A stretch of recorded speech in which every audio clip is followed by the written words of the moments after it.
Welcome to Channel 17, the Town of Colonie Government Channel.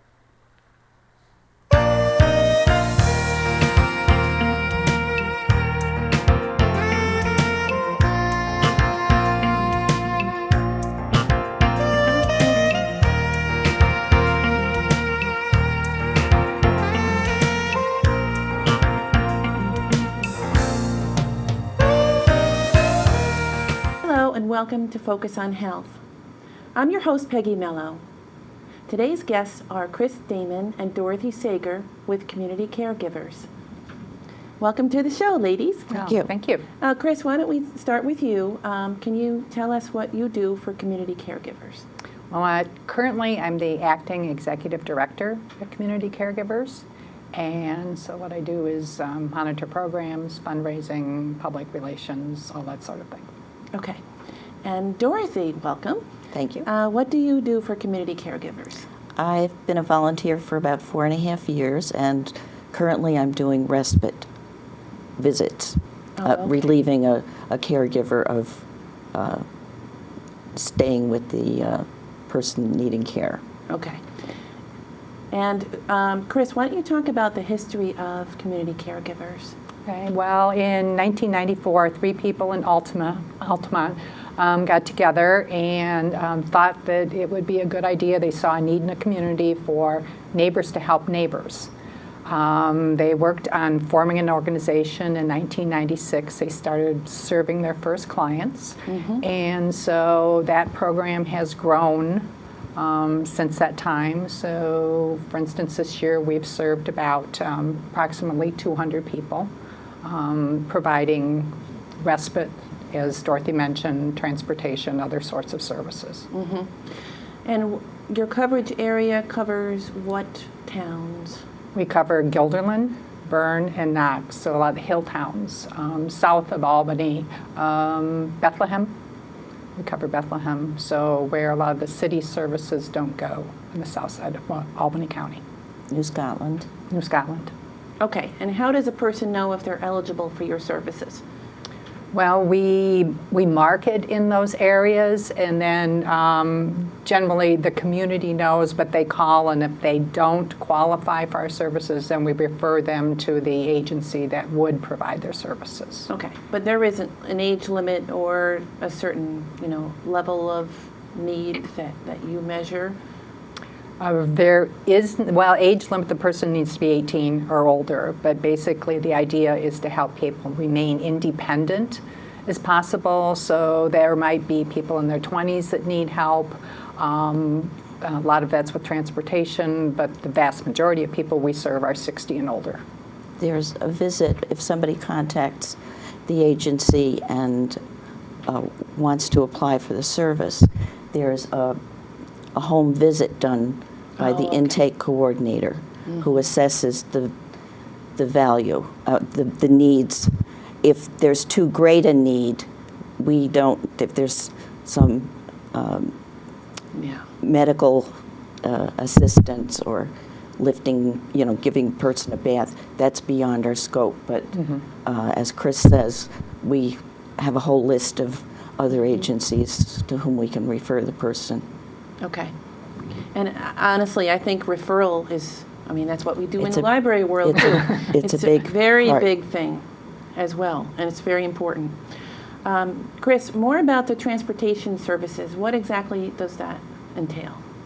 Well, if somebody needs a ride, for instance, to a medical appointment, they would call our office. We have a program assistant who takes that call, finds out the particulars, when the appointment is, what the date is, etc.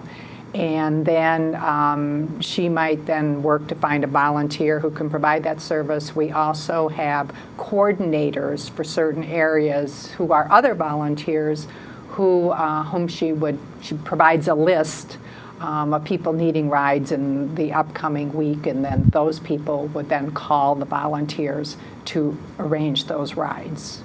And then basically we put the volunteer in contact with the person needing the ride. I'm sorry. Go ahead. The privacy of the volunteer is kept by the volunteer makes the contact with the person once they're arranging you're letting them know. And the client is requested to contact the office if there's some change. And then the caregiver's office contacts the volunteer. Okay. This avoids some clients bypassing the office, which then loses that contact and letting the office know exactly what services are being provided, because that True. accumulation counts towards getting grants and items like that. You know. Now, I'm imagining, of course, it's important to go to a medical appointment. It's important to get groceries, that kind of thing. But manicure, pedicure, you're probably not going to take them, right? Oh, we do Hair appointments. hair appointments. Oh, Yes. okay. Yeah, Yes. but I don't know as Well, we do hair is manicure and important. pedicure. I Yes. I've never been asked to take someone to a manicure or pedicure Yeah. or a spa, but for ladies, hair appointments can be quite important in maintaining their well-being. Yeah. Well, and we it can do- be really difficult when you get older to manipulate, to do yes. the physical piece of But hair. if there's a conflict, you know, that would be a lower priority in filling than a doctor's appointment. Or we also take people to dialysis appointments, and so that's listed as a long-term need, and so forth. So, you know, you might have to call somebody and say, well, the volunteer has had to take somebody somewhere else. You'll have to either reschedule the appointment or find some other way of getting there. But the volunteer would stay there with the person until they're done? That depends. I mean, for something like dialysis, that would take a period of time. That takes a while. You can just deliver the person, make sure they get to the right place, and then you're free to either stay there and do crossword puzzles or read or crochet or whatever, okay. or go out and come back at a time that you'd be expected. And we often we try to schedule 2 people for dialysis, one to drop off and one to pick up. Yes, so 'cause that's a people, if long- they wanted to stay, they could, but basically we don't Right, 'cause expect that they would could do be that. hours. And I'm definitely an advocate for fresh items in the house as opposed to processed things, which means frequent shopping, right? And you would take someone on a weekly basis to the grocery store, or I don't No. think we have a you don't have a limit? standard set of, I would say once a week would be, you know, normal, yeah. And there are people that are willing to shop from a list, too, that for somebody whose situation is such that they can't get out and do it themselves. So they can provide a list and the money, and then the volunteer takes that and brings the items back to them. See, that's one of the challenges, I think, of wanting to live on your own, is having that restriction. I didn't know that there's apartment complexes and senior living centers that have a bus Yes. that just will take you once a week. But when you're living in your own house, that's a whole different story, isn't it? Yes.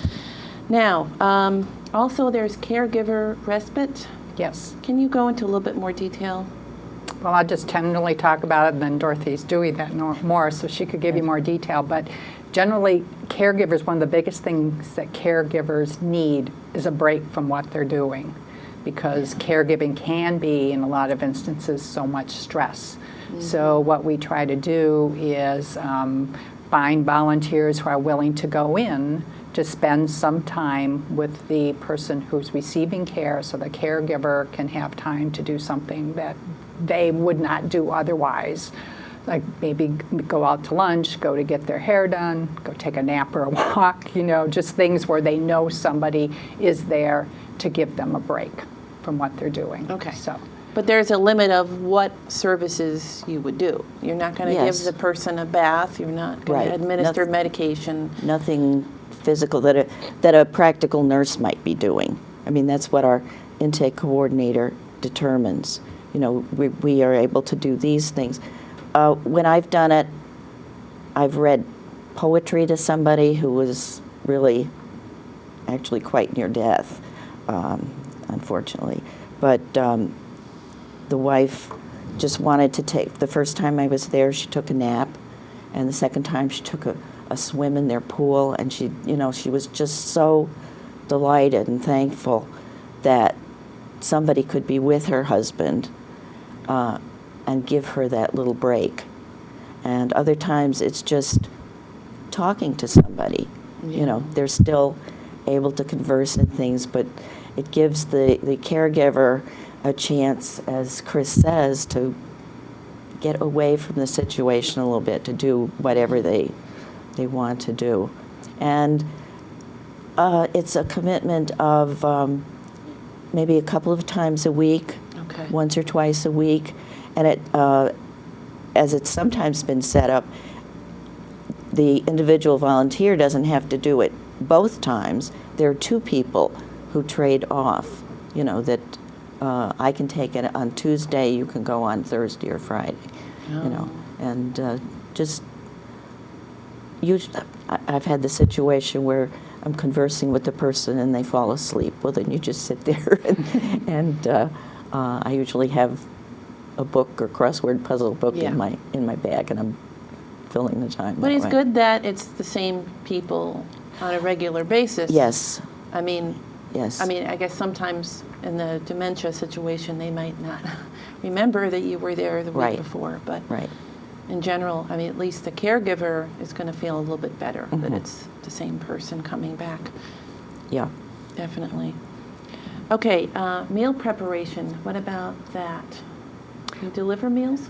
We don't deliver meals. What we do, if somebody would request meals prepared in the home, we might go in and do that, or we might prepare them outside, and then I guess in that case we would deliver, we would take them in. But we do that. We don't really get a lot of requests for that. So, but it is something on the list if if somebody were to call. Okay. Those are two volunteer jobs that I have not done, either preparing or delivering food, except in the form of groceries or or cleaning. They do light housekeeping. That's the next one. and we used to do yard work, but I'm not sure that they've been able to find. There used to be more teenagers, families involved. I don't. Well, yeah, it depends if it's on how difficult the yard work is. Yes, But yeah. sometimes a challenge if we have a volunteer that's 70 and in good shape, but still might not be, There's a difference between hard yard work and heavy yard work, Yeah. so it depends on the request. You might not be in good shape the next day. Yeah, well, we don't want anybody After they do it. to be injured because of their attempts to be helpful. And many of the volunteers are retirees because they have the time during the day. Yeah. And some of us also are on the list as clients, just in case, I had knee surgery, Yeah. So I'm incapacitated for a while, and I'm on the other end of it now, so we see both sides. Now, Chris, what qualifies as light housekeeping or chores? Light housekeeping, I probably would be picking things up, straightening things up. Generally, we don't do anything where you'd get your hands dirty, I guess is how to explain it. We don't do windows. Yeah, we don't do laundry, so it'd basically be straightening things up. Okay. Okay. And I guess I would imagine if someone was ill, they'd probably have a lot of paperwork, wouldn't they? A lot of letters, bills, things that they would have to sort through. And because we don't touch people's checkbooks, we don't do any of that, but we would help people sort through the mail. This is junk mail, you can get rid of this. These are, things that need to be taken care of. So it would be an organizational process is what we would do. Now, let's say one of your clients is having a problem with a computer. How can you help them? Well, it would depend on the problem. Some people will get a computer and they don't have any idea what, they have it. Yeah. And somebody gave them a quick overview of what to do. So a lot of people get computers to use it for email or to surf the internet. So that means that somebody who knew how to do those things could go in and spend time more patiently teaching the person what to do so that they could accomplish the task they were trying to accomplish. Okay. On the volunteer form that you fill out, you can choose what tasks you're willing to do, and then you list any particular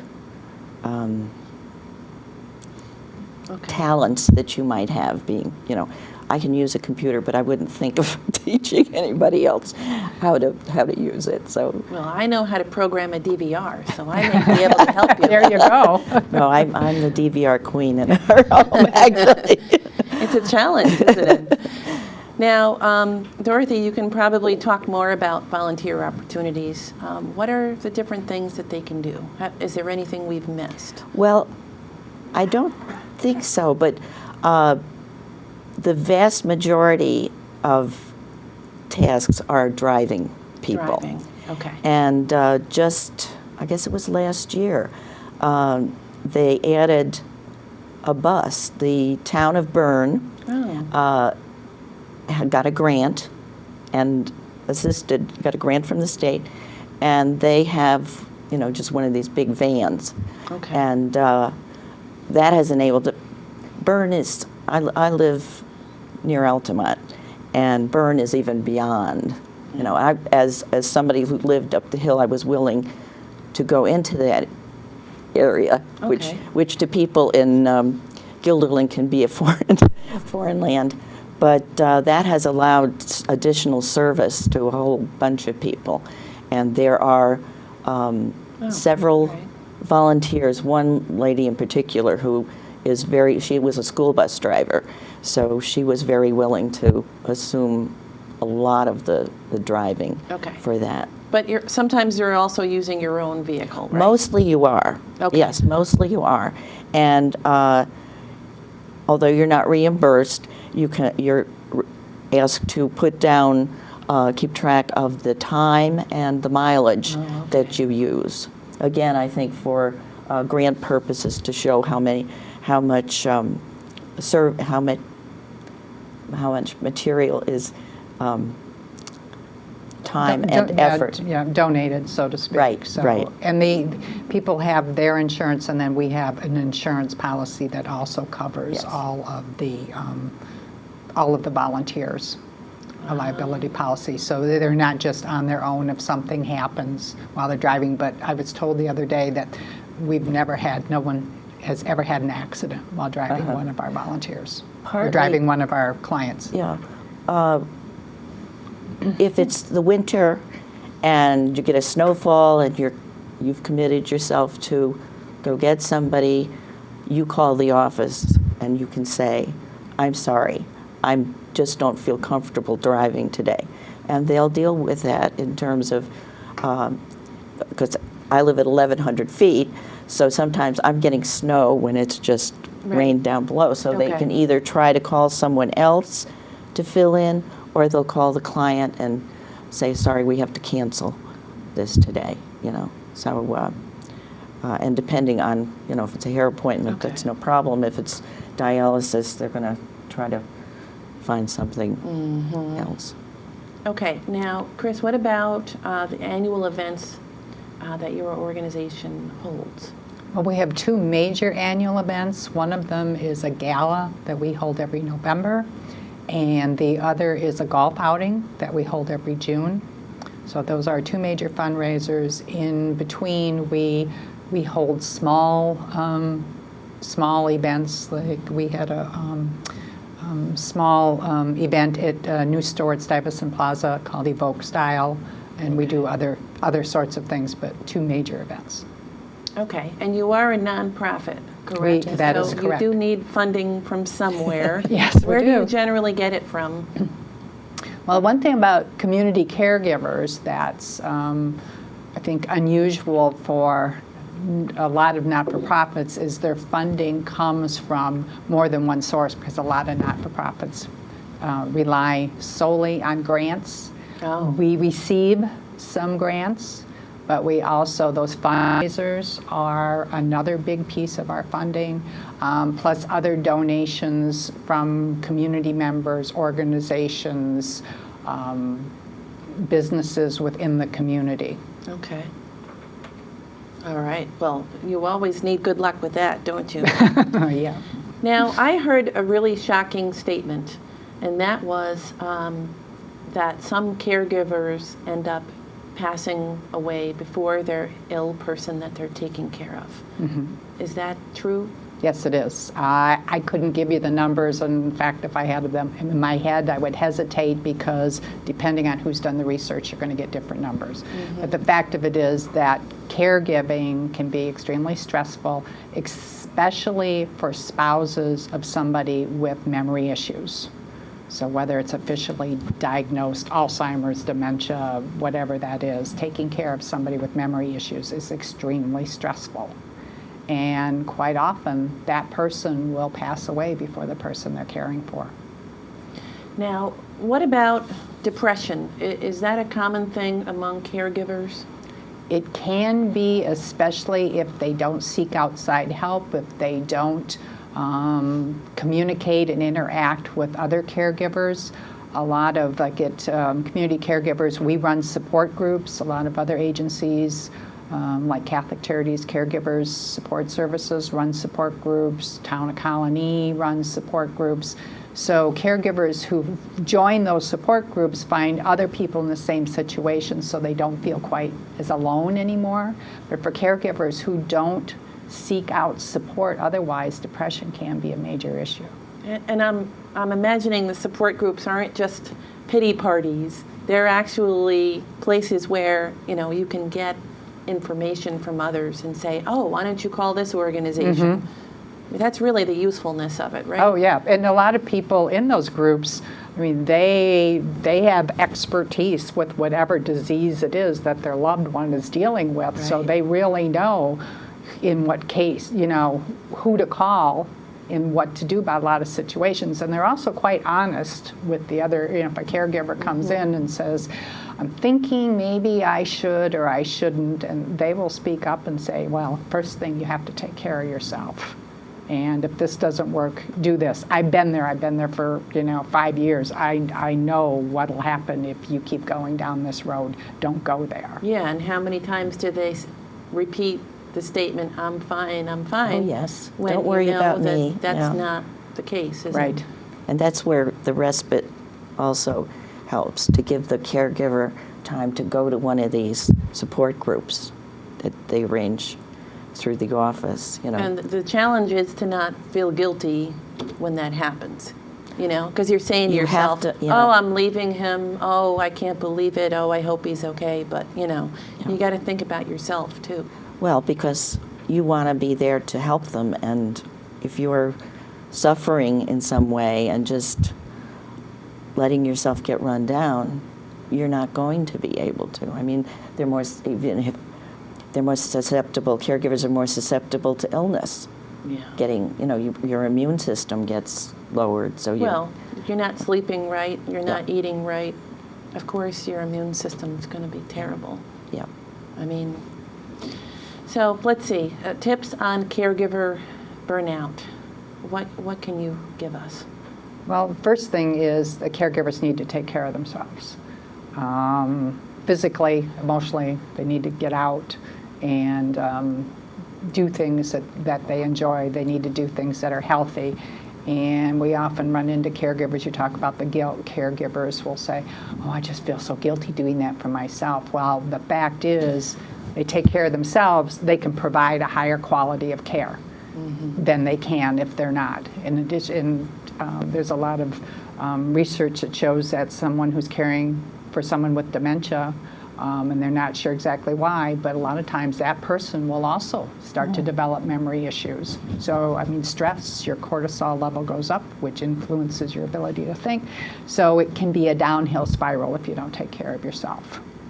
And I'm wondering if the person that they're caring for also adds the guilt as well. Sometimes. And what do you mean? You're leaving me? Yeah. Where are you going? When will you be back? Yep. You know? Yep, sometimes that happens. And so a second tip is that caregivers need to push the person they're caring for to do as much as they possibly can for themselves. Not more than they can do. You know, say you don't tell people to get up out of a chair and walk around if they can't do it. But I just read some data yesterday that caregivers often, when a person comes home from the hospital and they need physical therapy, that often having a family caregiver there delays the progress of the person who is getting the therapy because they do too much for that person. So one thing I tell caregivers is that you need to encourage the person to do what they can do. And when they do that, that also raises the self-esteem of the care recipient, which can also help them fight depression, because often the care recipient becomes depressed, which makes things even more complex. Okay. Well, let's hope that they can follow all of those tips. One last thing is the presentations or workshops that are offered. Do you offer anything? Well, we do have this support group. It's a memory support group once a month, the third Thursday of the month. We do writing workshops for caregivers. We just offered a workshop on Gail Sheehy's book, a new book about caregiver passages. So it's the the caregiving version of our original passages book. And I'm a certified aging in place specialist, so we're planning to do some workshops with tips on how to help people make their homes more user-friendly. And that's very important, isn't it? Because if their home has something where they're going to fall, they're going to break, then they're going to have a problem. Okay. Further information, let's talk about the website and phone number. Okay, the website is communitycaregivers.org. Okay. And the phone number, area code 518, and the number is 456-2898. Okay, and we have some other information to give. The National Family Caregivers Association, people can also contact 1-800-896-3650, and the web address www.thefamilycaregiver.org. And what can the Umbrella of Colonie organization do for town residents of the town of Colonie? Well, Umbrella of Colonie is basically a membership organization formed to help homeowners do maintenance sorts of things to their homes, simple sorts of maintenance things. They also provide transportation to people. Okay, so they're a really good service to call. The people who come to provide service are other seniors who provide service, and there's a membership fee, a small fee, sliding scale, as well as the people who come to do the work for a very reasonable amount. I mean, when you're a homeowner, your grass is growing like this, isn't it? Your snow, your leaves, whatever it is. Yeah, everybody cat needs in the tree. help. They'll help. Everybody needs help. Yes. Okay, and you know, hiring somebody is a lot of money too, isn't it? So, anyway, the phone number for Umbrella of Colonie, 459-7152, and they are located at colonieseniors.org on the internet. Also, the Albany County Department for the Aging, 447-7177. What can they do for residents? Well, generally for anybody in Albany County, they act as a triage center for seniors who need services. So if you call that number, explain the situation, they'll send someone out to do an evaluation of the needs, and then they can arrange for services for people in the county. Okay, so they're there to help as well. Oh, definitely. They have a web address, www.albanycounty.com/aging. Okay, and that's everything. All right. Thanks very much, ladies, for coming in. You do a great service for the community. Oh, I thank you. Thanks. Thanks for watching. We hope to see you next time on Focus on Health.